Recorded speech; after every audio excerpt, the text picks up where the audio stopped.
بسم الله الرحمن الرحيم الحمد لله رب العالمين والصلاة والسلام على سيدنا محمد الطيب الطاهر الأمين وعلى آله وأصحابه الطيبين الطاهرين. Monsieur Demers, son épouse, Monsieur Fatal, je ne l'ai pas vu, je ne l'ai pas croisé, Madame Eva Nassif, Monsieur Paul, je ne l'ai pas vu non plus. Il arrive, voilà, en tout cas, avec plaisir. Mesdames Mélanie Joly, supposée d'être parmi nous, mais elle sera plus tard. Mes amis, Monsieur Gobet, conseiller, conseillère à la ville de Montréal, conseiller, conseillère à la ville de Laval, Machayikhna al-Kiram, Hajj Riyad, Monsieur Jim qui représente Monsieur Koder, Machayikhna al-Kiram, Ahbabna, nos frères et sœurs, Assalamu alaikum wa rahmatullahi wa barakatuh. أهلا وسهلا بكم في هذا الحفل المبارك في رحاب جمعية المشاريع الخيرية الإسلامية. محمد كل ما فيك عظيم، محمد tout est sublime en toi. Aujourd'hui, je ne vais pas vous parler de l'association et ses accomplissements durant l'année, ni de ses institutions. Masha'Allah, ces institutions sont éclairées à l'extérieur, ni de la relève. Mais aujourd'hui, mon discours concerne la modération et les justes milieux en islam. Il concerne les effets de la modération et du juste milieu sur l'individu, la famille, la société et la patrie. Et j'aborde les dangers de l'outrance et de l'extrémisme religieux. Le Coran, Al-Coran, fait la louange des gens qui s'abstiennent de faire preuve d'exagération et d'outrance, tout en s'abstenant de faire preuve de laisser-aller et négligence. Ces gens-là sont des gens attachés au juste milieu et de la modération. La propagation de beaucoup de fléaux idéologiques destructrices a comme source l'ignorance dans les domaines religieux et le fait de suivre des interprétations erronées, des lectures qui n'ont rien à voir avec ce que Dieu a révélé. Yaqul Allah Ta'ala, ce qui signifie: et nous avons fait de vous une communauté de biens, des justes milieux et de modération. Chers amis, ce verset met en évidence le fait que l'extrémisme, l'outrance et le crime ne font pas partie de la religion musulmane. Ainsi, il ne convient donc pas de juger la totalité des musulmans à partir de ce que fait un petit groupe égaré qui prétend en faire partie.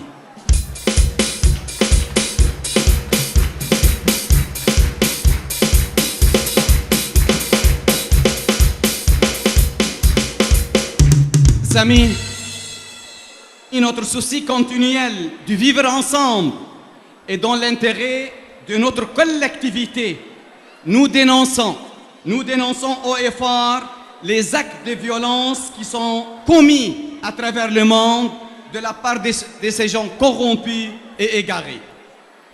Pour comprendre leur égarement, il convient de savoir que l'un de leurs maîtres penseurs, écoutez-moi bien, qu'est-ce qu'il dit?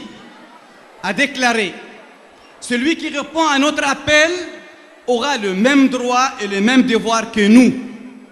Et celui qui ne l'accepte pas, c'est un mécréant dont les sangs et les biens sont licites.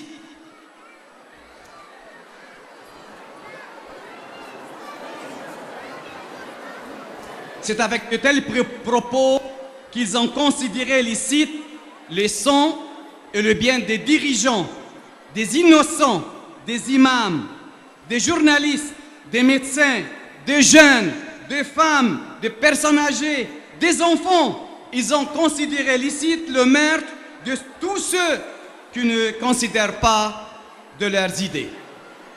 et les premières victimes visées par leurs propos étaient nous, les musulmans et la communauté musulmane. Chers amis, beaucoup d'entre nous entendent parler du juste milieu et de la modération. La question qui se pose, qu'est-ce que la modération? Qu'est-ce qu'un modéré? Quelle est l'influence d'un modéré sur sa société, sur son environnement, sur sa famille et ses proches? Tout cela s'apprend auprès des gens qui véhiculent les vraies valeurs de l'islam, qui véhiculent les principes authentiques de notre religion, ce qui enseigne l'amour du bien pour la société et pour la patrie. Chère communauté, la réalité de la modération, c'est que tu sois sincère dans ta parole, dans tes actes, que tu fasses preuve de responsabilité en allant chercher l'enseignement religieux de manière honnête, fiable et réfléchie.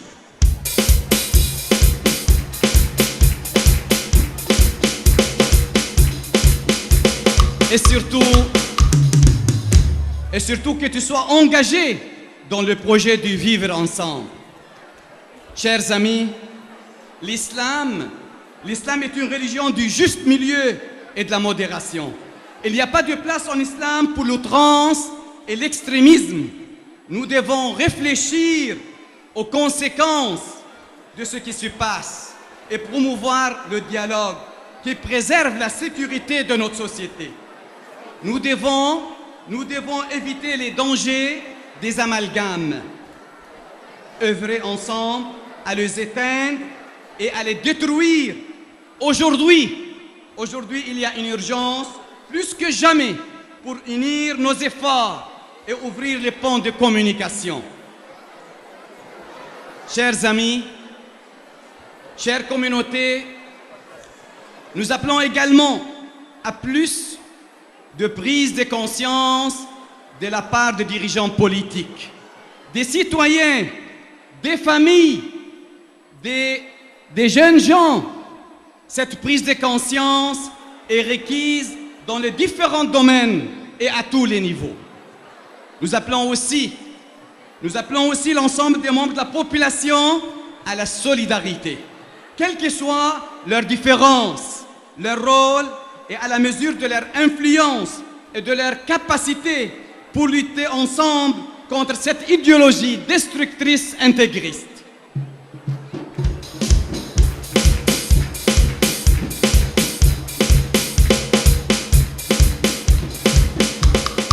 Que pourrions-nous dire alors que nous sommes victimes de ces attentats qui se succèdent au Moyen-Orient, en Europe, en Amérique du Nord, alors que le sang coule dans des assassinats ignobles?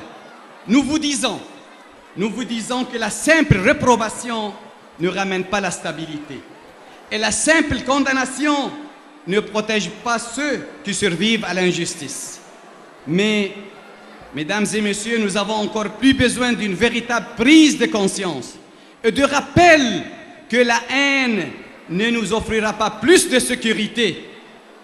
Nous le répétons encore et encore, haut et fort, que l'islam est contre le crime, contre le massacre d'innocents.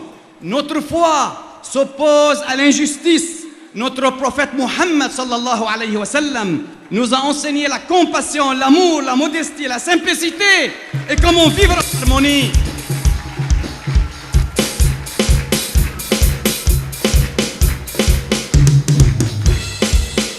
Et comment vivre en harmonie avec son entourage.